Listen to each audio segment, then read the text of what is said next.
ایک جنازے سے فارغ ہوتے ہی ایک بابا جی قبر کے قریب آ کر کھڑے ہو گئے اور لوگوں سے پوچھنے لگے کہ بتاؤ بیٹا، اگر یہ شخص آج زندہ ہو کر دنیا میں واپس آ جائے تو یہ آ کر کیا کرے گا؟ بابا جی کے اس سوال پر ایک دفعہ تو سبھی لوگ حیران ہو کر ایک دوسرے کے منہ کی طرف دیکھنے لگے اور حیران ہونے لگے کہ بابا جی یہ کیسا عجیب و غریب سوال ہم سے کر رہے ہیں۔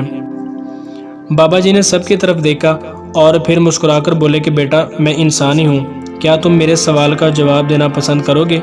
تو ایک دو شخص ہم آواز ہو کر بولے کہ بابا جی یہ نیک کام کرے گا، اچھائی کے کام کرے گا،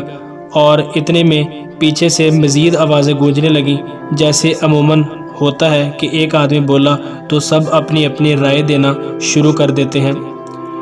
ایک آواز بابا جی کے کان میں پہنچی کہ یہ شخص دنیا میں واپس آ کر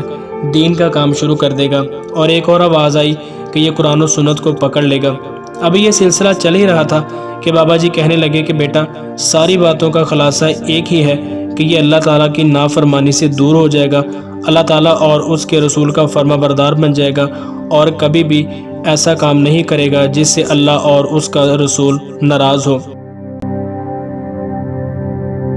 اس کے بعد بابا جی تھوڑا رکے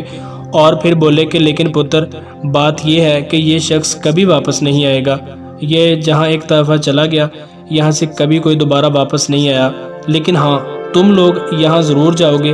یہ کبھی واپس نہیں آئے گا۔ اس لیے جو شخص یہ خواہش کرے گا کہ واپس آ کر دنیا میں نیکی کے کام کرے، وہ تو ایسا کبھی نہیں کر سکے گا، لیکن تم لوگ یہ کام ضرور کر سکتے ہو، اس لیے کہ تم باہر ہو اور یہ قبر کے اندر پڑا ہوا ہے۔ یہ فاصلہ تو صرف 2-4 فٹ کا ہے، وہ نیچے ہے اور تم اوپر ہو، لیکن در حقیقت یہ اتنا بڑا فاصلہ ہے کہ جو کبھی بھی ختم نہیں ہو سکے گا۔